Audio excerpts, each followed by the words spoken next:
মাঠের মাঝে নেইমার জুনিয়রকে কাঁদিয়ে ছাড়লেন আর্লিং হল্যান্ড। ব্রাজিলকে কাঁদিয়ে কোয়ার্টার ফাইনালে নরওয়ে। কান্নায় ভেঙে পড়লেন নেইমার জুনিয়র। শেষবাসী বাঁচতেই যেন স্তব্ধ হয়ে গেল পুরো ব্রাজিল টিম।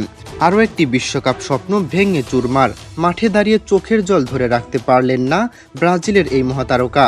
শুধু নেইমারই নন, সতীর্থদের মুখেও ছিল হতাশার ছাপ। ফুটবল প্রেমীদের মনে এখন একটাই প্রশ্ন, নেইমারকে শুরু থেকে খেলানো হলো না কেন?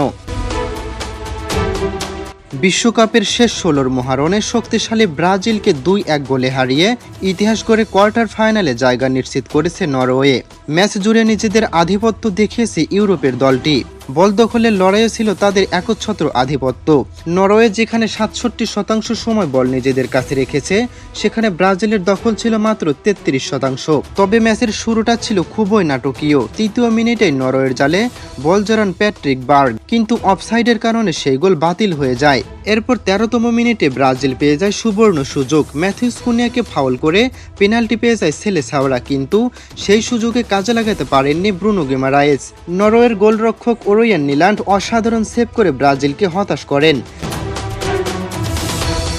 ম্যাচ যত এগিয়েছে ততই নিজেদের ভয়ঙ্কর রূপ দেখাতে শুরু করে আর্লিং হল্যান্ড। ৭৮তম মিনিটে দুর্দান্ত ফিনিশিংয়ে নরওয়েকে এগিয়ে দেন তিনি। এরপর ৮৯তম মিনিটে নিজের দ্বিতীয় গোল করে কার্যত ব্রাজিলের বিশ্বকাপ যাত্রার ইতি টেনে দেন এই তারকা স্ট্রাইকার। এরপরই কোচ বদলি হিসেবে মাঠে নামান নেইমার জুনিয়রকে। যোগ করার সময়ের ১০ মিনিটে পেনাল্টি থেকে একটি গোল শোধ করলেও তখন অনেক দেরি হয়ে গেছে। শেষবাসী বাঁচতেই হাঁটু গেড়ে বসে পড়েন নেইমার জুনিয়র। চোখের জল যেন বলে দিচ্ছিল আরেকটি বিশ্বকাপ স্বপ্ন তার হাতছাড়া হয়ে গেল। এখন ফুটবল বিশ্বের সবচেয়ে বড় আলোচনার বিষয় একটাই, যদি নেইমার জুনিয়র শুরু থেকেই একাদশে থাকতেন তাহলে কি ম্যাচের ফল ভিন্ন হতে পারত? ব্রাজিল কি এই বিদায় এড়াতে পারত?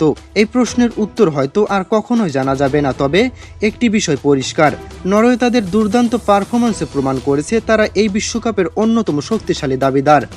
অন্যদিকে ব্রাজিলের জন্য থেকে গেল শুধুই আক্ষেপ, হতাশা এবং নেইমারের চোখের সেই অশ্রুসিক্ত মুহূর্ত, যা দীর্ঘদিন মনে রাখবে পুরো ফুটবল বিশ্ব। তবে ম্যাচ শেষে সবার একটাই প্রশ্ন, নেইমারকে কেন প্রথম থেকে নামানো হলো না? এ বিষয়ে আপনার মূল্যবান মতামতটি অবশ্যই আমাদের কমেন্টে জানাবেন।